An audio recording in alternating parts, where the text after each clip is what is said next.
नमस्कार, मैं आपके साथ सृष्टि मेहता।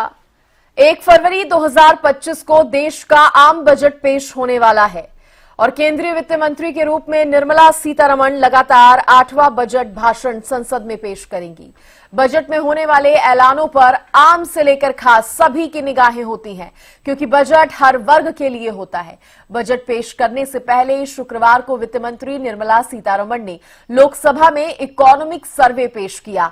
तो केंद्रीय बजट से इस बार क्या खास हो सकता है, आज इस पर हम चर्चा भी करेंगे। बजट से मेरी एक्सपेक्टेशन है कि इस बार मिडिल क्लास को रिलीफ दिया जाए, क्योंकि बहुत दिनों से मिडिल क्लास को कोई भी रिलीफ नहीं मिला है और टैक्स स्लैब महंगाई बढ़ती जा रही है। तो इस बार माननीय फाइनेंस मिनिस्टर को टैक्स स्लैब में कमी करनी चाहिए और जिससे कि मिडिल क्लास को राहत मिले। दूसरी बात कि पेट्रोल एंड डीजल की प्राइसेस जो हैं बहुत दिनों से कांस्टेंट है, जबकि इंटरनेशनल मार्केट में petrol and diesel petroleum products का प्राइसेस कम हुए हैं, तो सरकार को उसका भी प्राइस रिड्यूस करना चाहिए। Third thing, mainly senior citizens को प्रॉब्लम होती है insurance, medical insurance and other things. तो बहुत दिनों से लोगों का डिमांड है कि मेडिकल इंश्योरेंस पर जीएसटी नहीं लगे। अभी 18% जीएसटी लग रहा है, जिसके कारण कि लोगों को बहुत तकलीफ हो रही है। इसलिए यदि जीएसटी मेडिकल इंश्योरेंस से हट जाए तो और भी लोग उसको एडॉप्ट कर सकते हैं। इस साल के बजट से बहुत लोग उम्मीद लगाए बैठे हुए हैं। इस बार के बजट अच्छे होने चाहिए। हर चीज महंगाई से लोगों के जीवन पर को प्रभावित कर रहा है और खासकर मैं सीनियर सिटीजन में भी आ गई हूँ। उसके लिए सीनियर सिटीजन का जो टैक्स स्लैब है उसमें वृद्धि होनी चाहिए। मेडिकल इंश्योरेंस पे भी छूट मिलनी चाहिए। जीएसटी जो लगता है वो बहुत काफ़ी है, जिससे लोगों को मुश्किल हो रही है। और मैं होम मेकर होने के कारण ग्रोसरी काफ़ी ज़्यादा महंगा है, जो कि आम लोगों के जीवन को बहुत ही प्रभावित कर रही है। उस पर सरकार से हमारी निवेदन है कि उस पर ध्यान दिया जाए और ताकि सब लोग अच्छे से जीवन यापन कर सकें। रेलवे में थोड़ा सा सुविधा और बढ़ानी चाहिए सीनियर सिटीजन के लिए। सीनियर सिटीजन में था जो 50% होता था।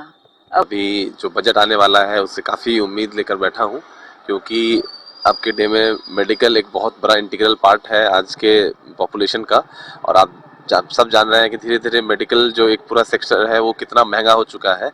गवर्नमेंट फैसिलिटीज़ कि कम होने की वजह से प्राइवेट सेक्टर बहुत ज़्यादा बूम किया है। ऐसे में जो लोअर क्लास है या मिडिल क्लास है उनको काफ़ी दिक्कतों का सामना करना पड़ रहा है, क्योंकि सबके पास बहुत हाई प्रीमियम वाले इंश्योरेंस अफोर्ड करने या प्राइवेट में पे करके जाने का फैसिलिटीज़ नहीं है। तो एज अ पेशेंट पर्सपेक्टिव उनके लिए ये होना चाहिए कि आप गवर्नमेंट फैसिलिटीज़ को स्ट्रॉन्ग करें, ताकि जो मास है इंडिया का, जो पॉपुलेशन है, जो मेजॉरिटी है, उनके लिए एक ऐसी फैसिलिटी मिल पाए कि वो लोग अच्छे ट्रीटमेंट स्टैंडर्ड को अवेल कर पाए। एज अ डॉक्टर पर्सपेक्टिव हमको ये लगता है कि मेडिकल इंफ्रास्ट्रक्चर में आप और बूस्ट करेंगे, उसमें बजट में एलोकेशन होगा तो शायद डॉक्टर्स का सैलरी इंक्रीज हो या डॉक्टर्स के लिए कुछ प्रोविजंस लाए जाएं, है ना। क्योंकि आज के डे में आप कंपेयर करेंगे अदर कंट्रीज में, फॉरेन्स हैं, तो उसके रिलेटिव में इंडिया में देखेंगे तो डॉक्टर्स बहुत ही अंडर पेड हैं। बहुत ही साउथ में आप जाएँ तो 50,000 रुपीज़ पर मंथ मिल रहा है, कुछ स्टेट्स में 55 है। तो ये मतलब समझ लीजिए कि ये बहुत ही कम। तो देखिए, बजट से कई उम्मीदें हैं आम लोगों को भी और खास लोगों को भी, और इसी पर ज्यादा बातचीत करने के लिए मेरे साथ खास मेहमान भी जुड़ गए हैं। सबसे पहले परिचय उनका करवा देती हूं। मेरे साथ सुरेश रोड जी जुड़े हैं, कांग्रेस के प्रवक्ता हैं। इनेलो के प्रवक्ता ओंकार सिंह मेरे साथ जुड़ गए हैं और वरिष्ठ पत्रकार राजेंद्र जादौन जी भी जुड़ गए हैं। कुछ ही देर में बीजेपी के प्रवक्ता डॉक्टर वीरेंद्र सिंह चौहान भी जुड़ जाएंगे। फिलहाल आप सभी का बहुत बहुत स्वागत है हरियाणा न्यूज पर। सुरेश रोड जी, आपसे शुरुआत कर लेते हैं। बजट कल पेश होने वाला है, किस तरह से आप बजट को देखते हैं? क्या उम्मीदें पेश होने वाले बजट से? देखिए, हम तो उम्मीद रखते हैं कि बजट अच्छा आए, लेकिन वही डाक के 3 बात वाली बात होगी। आपके यहाँ भी मैं सुन रहा था कि माननीय वित्त मंत्री श्रीमती निर्मला सीतारमण जी ये करेंगी वो करेंगे, लेकिन वो जो मैं बताता हूँ वो करेंगी कल भी। वो ये कहेंगी कि मैं तो प्याज खाती नहीं, वो ये कहेंगी मैं तो लाइफ इंश्योरेंस कभी कराती नहीं, जितना ही महंगा क्यों न हो जाए, क्योंकि मेंबर पार्लियामेंट को और मिनिस्टर्स को दूसरी फैसिलिटी मिलती है जो आम नागरिकों को नहीं मिलती। तो ये भी कह सकती है कि मैं धान और गेहूं की फसल उगाती ही नहीं, क्यों दी जाए किसानों को MSP। वो ये भी कह सकती हैं कि मैं तो कोई स्टूडेंट नहीं हूँ, मैं पढ़ाई नहीं कर रही, MBBS की शिक्षा को क्यों सस्ता किया जाए। दूसरी जो एजुकेशन से चाहे नर्सिंग की हो या ITIs में जैसे अलग अलग एक लाइन में ट्रेन किया जाता है बच्चों को, वो हो, या फिर कोई दूसरे शिक्षा के जो कार्यक्रम होते हैं हमारे वो हैं, तो स्कूल और कॉलेज में भी वो नहीं पढ़ती। वो तो ये भी कह सकते हैं कि कोई ना यूनिवर्सिटी बनाने की जरूरत ना स्कूल बनाने की जरूरत। रोजगार की जहां तक बात आती है, वो तो मंत्री बनी हुई है, उनको तो नौकरी तलाशनी नहीं, इसलिए 2 करोड़ प्रति वर्ष रोजगार देने की जो बात है उसको भी उसके लिए बजट में प्रावधान करने की जरूरत नहीं है, क्योंकि उनको तो जरूरत ही नहीं है।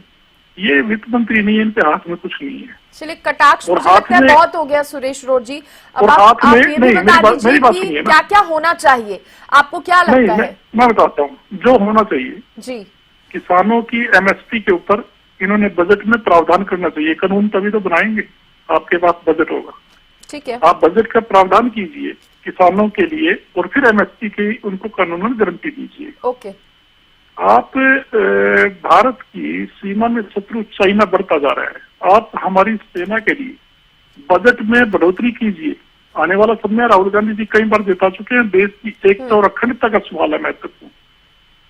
प्याज न खाने के जुमले से लोकसभा का समय बर्बाद न करके भारत की सेनाओं के लिए बजट में प्रावधान कीजिए। अगर किसी देश को आप विकसित बनाना चाहते हैं, वो एक वित्तीय स्तर से बढ़िया होना चाहिए और दूसरा उसकी सीमाएं सुरक्षित होनी चाहिए। ठीक है। और तीसरी बात आती है कि युवा वर्ग के लिए, जो हमारी युवा पीढ़ी है वो विदेशों में पलायन कर रही है। हर राज्य से, हर गांव से, हर शहर से बच्चे तैयारी करने के लिए रोजगार की जब यहाँ पर कोई संभावना नहीं बची, विदेशों में जा रहे हैं, उनके लिए आप रोजगार का प्रावधान करने के लिए आप बताइए आप क्या कर रहे हैं। 2 करोड़ प्रतिवर्ष रोजगार देने की आपने बात कही थी, तो आपके पास इसका कोई ढांचा भी आपने बनाया होगा कि कैसे करना है, इसका कोई खाका खींचा होगा, तो बताइए आप 2 करोड़ रोजगार कहाँ दे रहे हैं और उसके लिए क्या प्रावधान आपके पास। ठीक है। तो आप इधर उधर की बात न करके शिक्षा के ऊपर आप क्या करना चाह रहे हैं। आपने 4-5 हजार स्कूल तो हमारे हरियाणा में बंद कर दिए, तो शिक्षा के लिए बजट में क्या प्रावधान है। अगर पढ़ेंगे लिखेंगे तभी तो कोई रोजगार की मांग करेंगे। ठीक है। आप ये देखिएगा कितने अस्पताल में डॉक्टर नहीं है, स्कूल में मास्टर नहीं है, पद खाली पड़े हुए हैं। आप बजट सुनिश्चित कीजिएगा और फिर उनकी मेरिट के ऊपर भर्ती कीजिएगा। ठीक है। आप अगर RSS के ट्रेंड नफरतवादी लोगों को पदों पर बिठाओगे पिछले दरवाजे से, बिना इंटरव्यू के, बिना एजुकेशन के, नकली डिग्री के ऊपर, तो ये देश नहीं चलेगा। तो ये सारी चीजें ऐसी हैं जो देश की जनता उम्मीद रखती है। और मैं सबसे बढ़ के सृष्टि जी एक बात और कहना चाहता हूँ। आप बीजेपी ढिंढोरा पीटती है कि हम 80 करोड़ लोगों को बिलो पॉवर्टी लाइन रोजी रोटी दे रहे। आप उन 80 करोड़ लोगों को गरीबी रेखा से निकाल कर उनके लिए कीजिए ना इसमें समाधान। ठीक है सर। आप पूरे देश की 100% जनता को ही गरीबी रेखा से नीचे ला के उनके लिए 5 किलो अनाज पे पेट भरोगे क्या? आप उनके जीवन स्तर को उठाने के लिए इस बजट में प्रावधान करके दिखाइएगा। ठीक है। किसानों की, युवाओं की, महिलाओं की सुरक्षा के लिए बजट बढ़ाइए। प्रतिदिन पता नहीं क्या क्या हो रहा है, आप देखिएगा भगदड़ मचती है कुंभ के मेले में। ठीक है सर, मुझे लगता है मैंने आपको अभी शुरुआत में इनफ टाइम दिया है, बाकी और मेहमानों को भी चर्चा में जोड़ लेते हैं। हालांकि आपने शिक्षा के क्षेत्र में, सेना के जवानों के लिए और किसानों के लिए भी आपने हर तरीके से बात अपनी रखी कि टैक्स, माफ कीजिएगा, कि बजट में क्या कुछ होना चाहिए। आपने तमाम पॉइंट्स जो है, तमाम बिंदु जो है सामने रखे। नेहा धवन जी भी बीजेपी की प्रवक्ता जुड़ गई हैं। नेहा धवन जी के पास आऊंगी, लेकिन उससे पहले मैं ओंकार सिंह जी का रुख करना चाहूंगी। ओंकार जी, आप की क्या उम्मीदें हैं बजट से? जी, मेरा तो ये कहना है कि देखो, बजट हमें देखते देखते मेरी उम्र 59 ईयर 60 का बन गया मैं जी। बजट में कोई खास ऐसा प्रावधान होना चाहिए कि आज भारत की जो व्यवस्थाएं हैं उनके अनुरूप बजट हो। आज हमारे यहाँ पे इनकम की इनइक्वालिटीज बहुत है, डिस्पैरिटीज बहुत है। कम से कम आयु वाला भी बैठा है और ज्यादा से ज्यादा आमदन वाला भी बैठा है। मेरा कहना, बजट में ऐसी व्यवस्था कीजिए जिससे इंडस्ट्रियलाइजेशन को बढ़ावा मिले। जब हम इंडस्ट्रियलाइजेशन को, बेसिक स्ट्रक्चर को मजबूत करेंगे, संरचनात्मक ढांचे को मजबूत करेंगे, बड़ी बड़ी इंडस्ट्रीज को प्रमोट करेंगे, और मेरा ये मानना है कि पब्लिक सेक्टर की इंडस्ट्रीज को प्रमोट करें तो उससे जनता को ज्यादा बेनिफिट होता है, क्योंकि प्राइवेट सेक्टर की इंडस्ट्री में प्रॉफिट मेजर फैक्टर होता है, लेकिन पब्लिक सेक्टर में सर्विस फैक्टर मेजर होता है। तो मैं चाहता हूं कि सर्विस सेक्टर की बड़ी बड़ी इंडस्ट्री चाहे, और इंडस्ट्री जब आएंगी तो बेरोजगारी पर इफेक्ट होगा। आज 82.5 करोड़ लोगों को 5 किलो अनाज देना पड़ता है, तो ऐसी व्यवस्था क्यों ना करें कि 5 किलो अनाज देने की जरूरत ही ना पड़े। कोई व्यक्ति जो भी स्वाभिमान वाला, वो ये कहता मेरे को 5 किलो अनाज नहीं चाहिए, मेरे को रोजगार दे दीजिए। आज रोजगार की बहुत बुरी व्यवस्था है। रोजगार सृजन के लिए काम करना चाहिए सरकार को। ठीक है। संरचनात्मक ढांचे को मजबूत करने के लिए जितना ज्यादा से ज्यादा खर्च हो सके वो खर्च करना चाहिए। और एक बहुत बड़ी बात है, आज शिक्षा के क्षेत्र में हमारे बच्चे पढ़ना चाहते हैं, अच्छी एजुकेशन प्राप्त करना चाहते हैं, अच्छे एजुकेशन इंस्टीट्यूट भी हैं, लेकिन उन बच्चों की पेइंग कैपेसिटी नहीं है, उनके फादर मदर की पेइंग कैपेसिटी नहीं है। क्यों नहीं हम लाखों करोड़ों डॉक्टर बना सकते? हमारे पास प्रतिभा है, लेकिन हम डॉक्टर क्यों नहीं बना सकते? उसका कारण है डॉक्टर की सीटें लिमिटेड है, और एक एक सीट 1-1 करोड़ रुपए की मिलती है। मैं ओपन कहता हूँ 1-1 करोड़ रुपए की सीट मिलती है। क्यों ऐसी व्यवस्था नहीं करते कि हमारे देश के बच्चे डॉक्टर बनके पूरी दुनिया की सेवा करें? हमारे पास पॉपुलेशन बहुत है, 82.5 करोड़ को 5 किलो अनाज देने के बजाय अगर हम इंफ्रास्ट्रक्चर डेवलप कर लें, हमारे IIT सेक्टर बढ़ जाए। ओंकार जी देखिए, आपने 1-1 करोड़ की सीट बिकती है, ये क्या है कि थोड़ा आपने प्रश्न चिन्ह लगा दिया है उन नहीं, कोई प्रश्न चिन्ह नहीं, मेहनत पर भी। जो नहीं, आप सुन लीजिए, जो अपने बलबूते या पूरी मेहनत करके किसी पद को हासिल करते हैं या डॉक्टर बनते हैं। चलिए, बस यहाँ पर मैं आपको टोकना चाह रही थी, आप फिर अपनी बात अब पूरी कर लीजिए फटाफट से। देखिए सृष्टि जी, मैं ओपन कह रहा हूँ 1-1 करोड़ रुपए की मेडिकल सीट बिकती है, मेरे को चैलेंज करना, कोई मैं फैक्ट दे दूंगा, बता दूंगा कौन से कॉलेज में 1-1 करोड़ रुपए लिए जा रहे हैं। तो ऐसी व्यवस्था क्यों नहीं करते? हमारे पास बच्चे बहुत हैं, हमारे बच्चे पूरे दुनिया में जाके डॉक्टर बने, हम उनको बेसिक स्ट्रक्चर क्यों नहीं दे पा रहे? इनकम की इनक्वालिटीज क्यों नहीं खत्म कर पा रहे? और देखिए, आज भी हम कहते हैं कि करोड़ों लोग ऐसे हैं जिनके सर पर छत नहीं है। क्यों नहीं ऐसा सेक्टर देते? प्राइवेट सेक्टर को डेवलप करने दीजिए, मकान, हाउसिंग, उनको फैसिलिटीज दीजिए। लेकिन यहाँ पे तो आप हरियाणा की बात कीजिए, 100 में से 75 गरीब बना दिए इन्होंने, 75% BPL कार्ड होल्डर हैं। मेरा तो इतना सा कहना है कि इस बजट में कम से कम ये प्रावधान करना चाहिए कि इंडस्ट्रियलाइजेशन मैक्सिमम हो, रोजगार की स्थिति मैक्सिमम हो, एजुकेशन इंस्टीट्यूट्स में पढ़ाई के लिए बच्चों की, गरीब बच्चों की मेडिकल एजुकेशन, टेक्निकल एजुकेशन ये मैक्सिमम हो। और शिक्षा, एक बात कहते खत्म करूंगा, शिक्षा रोजगार परक होनी चाहिए। शिक्षा सिर्फ ये नहीं कि काले और स्कूल में फार्मूले रटे और वो फार्मूले जिंदगी में कहीं काम ना आए। शिक्षा रोजगार परक होनी चाहिए। ठीक है जी। राजेंद्र जादौन जी, आप किस तरह से देख रहे हैं जो बजट आएगा, उससे क्या उम्मीदें हैं, और जो इकोनॉमिक सर्वे पेश किया गया है उसको किस तरह से देख रहे हैं? देखिए, इकोनॉमिक सर्वे में जो आर्थिक विकास की संभावनाएं बताई गई है, तो आर्थिक विकास दर जो GDP की जो डेवलपमेंट है वो 6.5% के आसपास बताया गया है, जो कि कम है। इसको बढ़ाने के कुछ उपाय जो है बजट में किए जाने चाहिए। आर्थिक सर्वे तो संभावना बहुत मजबूत नहीं बता रहा है। 6.5% की GDP विकास दर होगी तो अर्थचक्र कमजोर ही माना जाएगा, और जब अर्थचक्र कमजोर होगा तो आम आदमी की इनकम में किस तरह से बढ़ोतरी होगी ये अनुमान लगाया जा सकता है कि उसको बहुत मदद नहीं मिल पाएगी।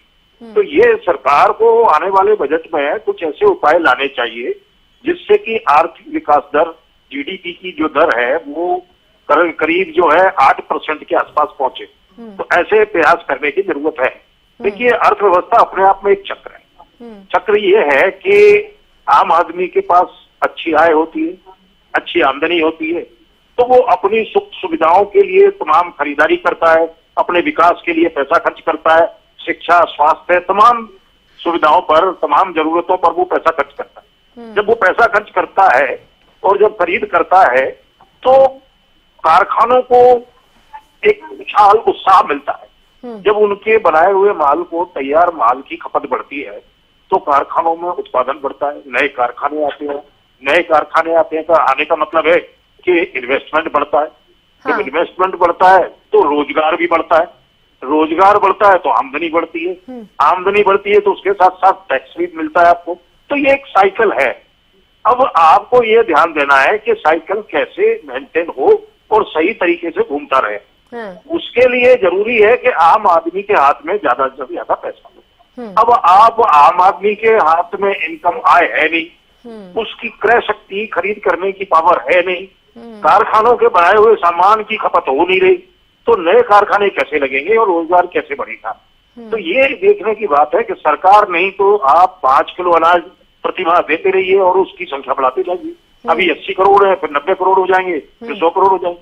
तो सरकार को ये ध्यान देने की जरूरत है। ये नहीं है कि आप टैक्स बढ़ाते जाइए, टैक्स बढ़ाते जाइए, आम आदमी की क्रय शक्ति कमजोर करते जाइए और फिर आप उम्मीद करें कि कारखाने नए नए लगे हैं, फॉरेन इन्वेस्टमेंट आए, विदेश से आए, देश से आए और सारे जो है लोगों को रोजगार मिल जाए।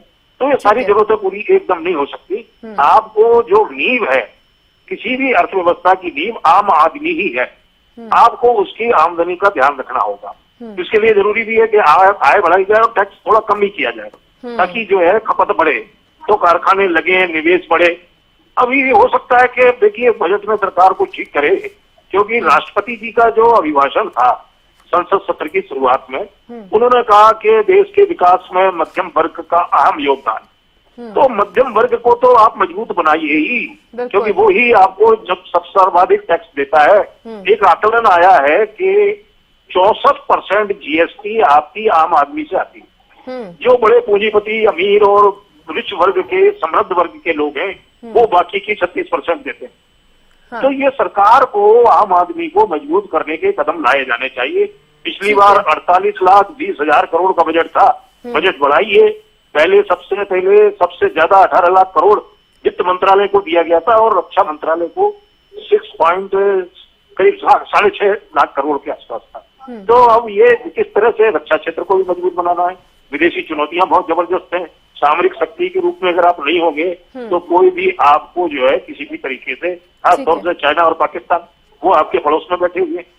वो और बाकी के जो है अंतर्राष्ट्रीय स्थिति का भी ध्यान रखना है। अमेरिका और ये जो भी सुपर पावर्स हैं, उनकी बड़ी डुअल पॉलिसी होती है। वो अपना इंटरेस्ट देखती है, जहां वो उनका इंटरेस्ट होता है उसके साथ खड़ी हो जाती है।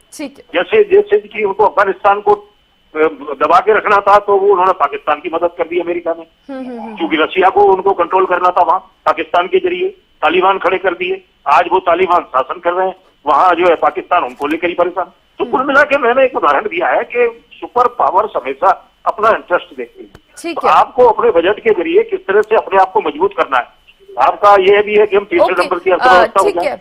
ठीक है जादौन जी, क्योंकि बहुत देर से नेहा धवन जी भी सुन रही हैं सभी को। नेहा जी, आपने देखिए सभी के प्रतिक्रिया बजट को लेकर या क्या उनके रिएक्शंस है, किस तरह का बजट होना चाहिए, आपने सुना। अलग अलग सेक्टर में सबने बात की है, अलग अलग वर्ग की आप सबने बात की है, और कहीं ना कहीं आम नागरिक की जो एक उम्मीद है सबसे ज्यादा वो इसी पर बंधी हुई है कि आय में वृद्धि हो, टैक्स में थोड़ी छूट मिले, और इसके अलावा अन्य सेक्टर्स तो हैं ही जहां पर अलग अलग तरीके से हर व्यक्ति जो है सरकार से उम्मीदें लगाए बैठा है बजट में।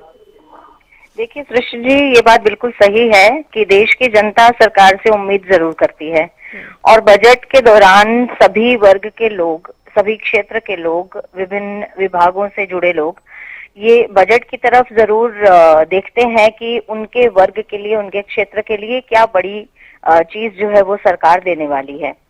मैंने दोनों पार्टी के प्रवक्ताओं को भी सुना, लेकिन दोनों की बातें आपस में ही कॉन्ट्राडिक्ट करती हुई नजर आई। मैं यहाँ पर ये जरूर कहना चाहूंगी सृष्टि जी, क्योंकि हमारे साथ में राजनीतिक विश्लेषक भी बैठे हैं राजौन साहब, और राजौन साहब भी इस बात से एग्री करेंगे और आप भी करेंगी कि जिस तरह से पिछले 10 वर्षों में हमने बजट सेशंस को देखा है, मोदी जी की ये तीसरी टर्म है और इस तीसरी टर्म का ये दूसरा बजट हम प्रस्तुत करने वाले हैं। पिछले 10 वर्षों में हर क्षेत्र में जो बजट में बढ़ोतरी की गई है, चाहे वो शिक्षा विभाग हो, चाहे वो स्वास्थ्य विभाग हो, चाहे वो ग्रामीण विकास की बात हो, चाहे वो इंफ्रास्ट्रक्चर डेवलपमेंट की बात है, चाहे वो रेल के लिए बजट जो कि 92 वर्षों बाद हमारे समय में ही बजट के अंदर रेल बजट को भी डाला गया। इसके अलावा बात कर रहे थे आर्मी सेक्टर के लिए कांग्रेस के प्रवक्ता। आज अगर सैन्य शक्ति को बढ़ावा देने के लिए और सैन्य उपकरणों को का मैन्युफैक्चरिंग भारत में ही करने के लिए और सैन्य उपकरणों में रिसर्च विंग की डेवलपमेंट जो आज हुई है वो पिछले 10 वर्षों की नरेंद्र मोदी जी की सरकार के समय में ही हुई है। और स्पेशल बजट जो पिछले दिनों में हमने देखा, जो सैन्य शक्ति को बढ़ावा देने के लिए, रिसर्च विंग के लिए और इन सब चीजों के लिए जो है बजट का स्पेशल प्रावधान भी हमने किया, इससे कोई डिनाई नहीं कर सकता है। तीसरी चीज, किसानों के लिए हमारे साथी प्रवक्ता बोल रहे थे, किसानों के लिए भी को दुगने करने के लिए जो संभव प्रयास हमारी गवर्नमेंट ने किए हैं। हमसे पहले की सरकारें केवल नाम की किसान हितैषी सरकार होती थी, जबकि किसानों का सबसे ज्यादा नुकसान करने वाली वही सरकारें ही साबित हुई। आज कर्नाटक में भी हमारी बहुत बड़ी पार्टी कांग्रेस की सरकार है और कर्नाटक के पिछले दिनों आप जानते हैं कि 2100 लगभग किसानों ने आत्महत्या अभी ही की है पिछले 6 महीने के अंतराल के दौरान। तो मैं ये बताना चाहती हूँ कि चाहे वो किसान मुआवजा राशि को लेकर बढ़ोतरी की बात हो, चाहे किसान सम्मान निधि की बात है, 6000 रुपए उनको सालाना देने की बात हो, और चाहे किसानों को नई जो किस्म की बीज है उसकी रिसर्च की बात है, और चाहे उनकी फसल किस तरह से बढ़ सकती है और जो उनका नुकसान की भरपाई है, इन सब चीजों में अगर बढ़ोतरी हुई है तो वो पिछले 10 वर्षों के नरेंद्र मोदी जी के कार्यकाल में ही हुई है। इसके साथ साथ मैं इस बात का भी जवाब देना चाहूंगी कि जिस तरह से आय को दुगनी करने की बात है और युवा साथियों की बात हो रही थी, पलायन की बात कर रहे थे कांग्रेस के प्रवक्ता कि युवा साथी बाहर जा रहे हैं। मैं इन सब बातों का एक बात निचोड़ जवाब देना चाहूंगी। स्किल डेवलपमेंट जो इंडस्ट्रियल सेक्टर के साथ मिलकर, कॉलेज और हायर एजुकेशन जो हमारे सेंटर्स हैं, इंस्टीट्यूशंस हैं, उनके साथ मिलकर आज जो नरेंद्र मोदी जी के नेतृत्व में स्किल डेवलपमेंट की जो रूपरेखा रची गई थी और उनके लिए स्पेशल बजट का भी प्रावधान किया गया था, जिससे और नौकरियां जो है स्किल्ड लेबर्स को बनाने की बात है, चाहे स्किल्ड इंडस्ट्रीज में जो रिक्वायरमेंट है जिस स्किल की, उन सब सेक्टर्स में काम हुआ है। अगर किसी ने सोचना भी शुरू किया है तो वो केवल और केवल भारतीय जनता पार्टी के नेतृत्व की सरकार के समय से ही शुरू हुआ है। आज यहाँ पर बैठकर मेरे साथी प्रवक्ता बहुत आराम से ये बात बोल पा रहे हैं क्योंकि सरकार ने वो काम करके दिखाया है। अगर पिछली सरकारों का समय देखें तो स्किल डेवलपमेंट की बात कहाँ होती थी, मुझे ये बताएं। हायर एजुकेशन की बात कहाँ होती थी, मुझे ये बताएं। आज हमारी सरकारों के समय में भारतीय जनता पार्टी की सरकार तो विदेश में बच्चों को भेजती है तो उसकी सुरक्षा की गारंटी भी लेती है, और पिछले सरकारों के समय में तो बिचौलियों का इतना धंधा, जो बिचौलियों की सरकार क्यों कहा गया कांग्रेस को, तो मैं इतना कहूंगी कि चाहे वो एमएसएमई सेक्टर हो, चाहे वो मध्यम वर्ग के परिवारों की बात हो, जिसके अंदर हमने जो आय का जो स्लैब हमने इंक्रीज किया टैक्स के लिए, वो मध्यम वर्ग को सीधा सीधा उसका बेनिफिट था। और इस बार का जो हमारे सामने आम बजट प्रस्तुत होगा, उस बजट में मध्यम वर्ग को स्पेशल मद्देनजर रखते हुए जरूर कुछ ना कुछ खास होगा। और मुझे लगता है कि देशवासियों को इस बार फिर बजट में हर क्षेत्र में जो बजट का प्रावधान है, जो उसके लिए वित्तीय सहायता दी जाएगी, अलॉट किया जाएगा, होगा। महिलाओं के लिए भी उम्मीद की जाए, घर का बजट जो अक्सर डगमगा जाता है, बिगड़ जाता है, उसमें राहत मिलेगी। देखिए, हमने महिलाओं के लिए जो अपने संकल्प पत्र में जो प्रावधान किए थे कि हमारी सरकार आएगी तो हम महिलाओं के लिए ये काम करेंगे, जिसमें सबसे महत्वपूर्ण बात थी ड्रोन दीदी की और लखपति दीदी की। तो लखपति दीदी का इस बार उसके लिए भी वित्तीय राशि अलग से अलॉट की जाएगी, और ड्रोन दीदी का तो आपके समक्ष ही है। हरियाणा में ही कम से कम इस समय 450 ड्रोन दीदी जो हैं वो बनाई जा चुकी हैं और वो सुचारू रूप से काम कर रही हैं। मैं अभी पिछले दिनों सिरसा ये ड्रोन दीदी से मिलने के लिए गई थी, जिनके पास में सरकार की तरफ से दिए हुए 7 ड्रोन जो है पहुंच चुके हैं और वो अपने आसपास के खेतों में अपने जैसी और महिलाओं को ट्रेनिंग देकर उनके द्वारा ही जो फसल के दूसरे काम है, चाहे वो छिड़काव करने की बात है, चाहे निरीक्षण करने की बात है, वो ड्रोन के माध्यम से कर रहे हैं। ये मैं अपनी आंखों देखी बात आपको बता रही हूँ।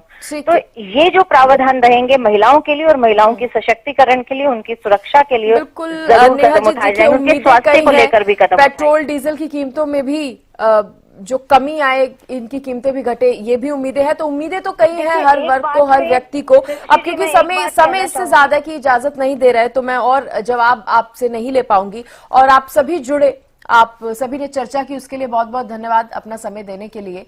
और एक बार फिर से बजट से कई उम्मीदें हैं, क्योंकि कल जिस तरह से वित्त मंत्री निर्मला सीतारमण ये बजट पेश करने वाली हैं, देखने वाली बात होगी कि इस बार क्या कुछ खास जो है इसमें रहता है, क्या आम आदमी की उम्मीदों पर यह बजट खरा उतरता है या फिर नहीं।